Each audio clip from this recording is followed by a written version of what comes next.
तो इस बीच बड़ी खबर आपको बता दें, केजरीवाल के छुट्टी के ऐलान के बाद अहम बैठक बुलाई गई है। आज शाम आम आदमी पार्टी की पीएसी की बैठक है। तो केजरीवाल के घर पर नए सीएम के नाम पर चर्चा और मंथन का दौर इस पीएसी बैठक में चलेगा।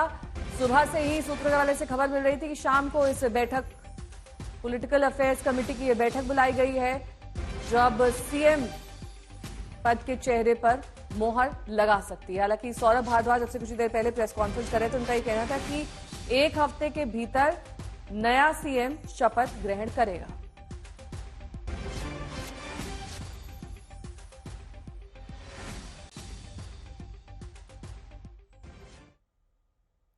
तो पंकज जैन मेरे सहयोगी जुड़ गए हैं तमाम जानकारी के साथ। पंकज, अब जो ये पीएसी की बैठक होने वाली है, इसमें चेहरे पर मोहर लग जाएगी या फिर अभी थोड़ा वक्त बाकी रहेगा? क्योंकि ये लगभग तय ही हो चुका है और केजरीवाल अपने मन में डिसाइड कर चुके हैं कि किसे सीएम का पद सौंपना है।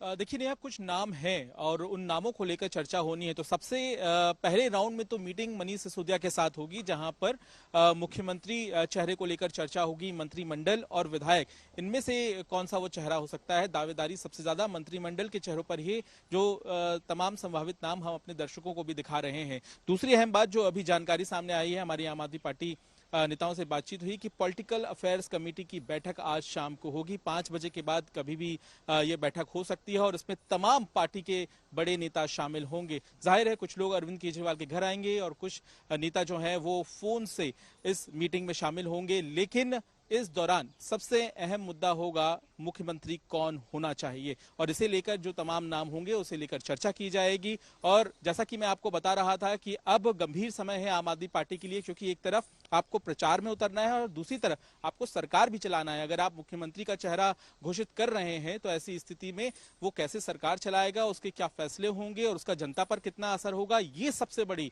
चुनौती होगी। क्योंकि दूसरी तरफ बीजेपी भी तैयार है अपने पूरे प्लान के साथ। तो कहीं ना कहीं आज बैठकों का दौर है और इस बैठक में आज कहीं ना कहीं एक झलक हमें देखने मिल सकती है शाम तक या रात तक कि वो चेहरा कौन होगा। श्रेया भी हमारे साथ, हमारे सहयोगी इस वक्त मौजूद है। श्रेया, ये जो नया मुख्यमंत्री होगा, ये किस आधार पर तय करेंगे? क्या महिलाओं को तवज्जो देने के लिए, महिलाओं को आकर्षित करने के लिए आतिशी हो सकती हैं, या जाट को रिझाने के लिए गहलोत हो सकते हैं? क्या इन पहलुओं पर ध्यान दिया जाएगा या सिर्फ एक चीज ध्यान रखी जाएगी कि जो भरत की तरह खड़ाऊ लेकर बैठा रहे और जब हालात बदले तो वो एक मिनट भी हिचके नहीं मुख्यमंत्री पद से इस्तीफा देने को लेकर? देखिए, आम आदमी पार्टी की जो पॉलिटिकल अभी प्रेजेंस है, जितनी भी उतार चढ़ाव लेकर पॉलिसी के पूरे घोटाले के बाद उन्होंने देखा है, इम्पोर्टेंस उनके लिए लॉयल लॉयल फेस और जो पार्टी के साथ लॉयल रहेगा वो बहुत ही ज्यादा इंपॉर्टेंट रहेगा। लेकिन जहां तक बात मैसेजिंग की है, तो ये पॉसिबल है कि ऐसे चेहरे को भी सामने लाया जाए जो आने वाले चुनाव में भी आम आदमी पार्टी को बेनिफिट दे। तो दोनों ही सिचुएशन और कॉम्बिनेशन के साथ रखा जाएगा।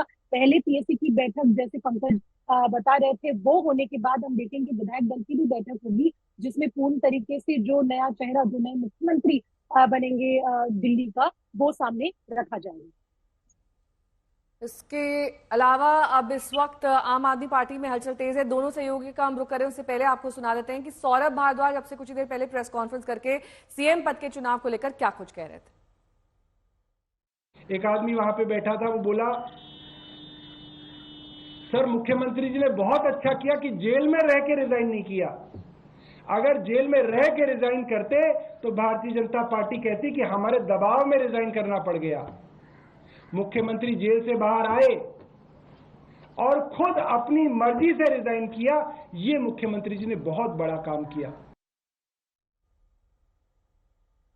तो पंकज जी, कई सवाल देखिए उठते रहे कि ये अब इस्तीफा जरूरी था या मजबूरी था, लेकिन अब जो डेवलपमेंट्स हो रहे हैं, नजरें देखिए उस पर है। बैठक एक चल रही है, विधायक दल की बैठक कब होनी है, कब इस पर अंतिम मुहर लग जाएगी और कब ये पता चल पाएगा कि कौन होगा नया मुख्यमंत्री?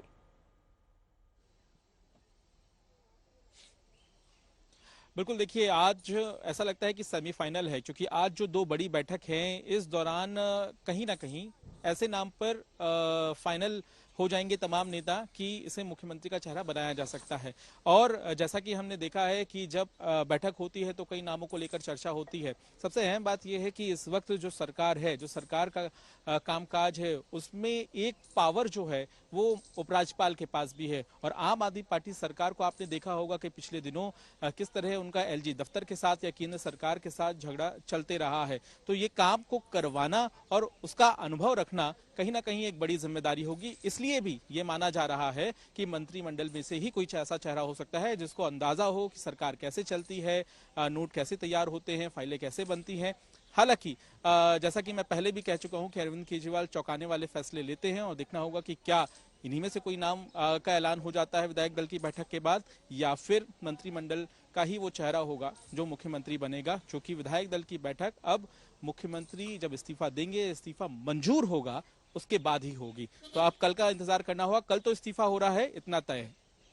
ठीक है, लौटेंगे आप दोनों के पास, लेकिन इस बीच बीजेपी सीधा और साफ सवाल ये कर रही है कि केजरीवाल ने कल ही इस्तीफा क्यों दिया और 48 घंटे में वो क्या सेटल करना चाहते हैं। आपने भी इसका जवाब दिया, सुनिए। तो जेल में रह के तो आपने इस्तीफे की बात की नहीं, बाहर आके इस्तीफा देने की बात क्यों हो रही है? और ये 48 घंटे बाद की बात क्या है? देश और दिल्ली की जनता जानना चाहती है 48 घंटे का राज क्या है, ये 48 घंटे में क्या क्या सेटल करना है। क्योंकि आप देश के पहले मुख्यमंत्री बने हैं जो सर्वोच्च न्यायालय के द्वारा प्रतिबंधित है कि आप कार्यालय नहीं जा सकते, कोई फाइल नहीं साइन कर सकते, जिस मुद्दे में आप आरोपी हैं उस पर बयान नहीं दे सकते। भारत के इतिहास में कोई ऐसा उदाहरण नहीं होगा कि मुख्यमंत्री के ऊपर यह प्रतिबंध हो, उसके बाद भी 48 घंटे किस चीज के लिए चाहिए? सरकारी काम तो कर नहीं सकते, तो कौन सा निजी काम है, कौन सी ऐसी निजी चीज है जिसके लिए आप 48 घंटे की मोहलत मांगने की कोशिश कर रहे हैं? उसका तो सिंपल सा रीजन है, आज संडे है और कल छुट्टी है ईद की, तो नेक्स्ट वर्किंग डे ट्यूसडे है, इसलिए 2 दिन का समय चाहिए।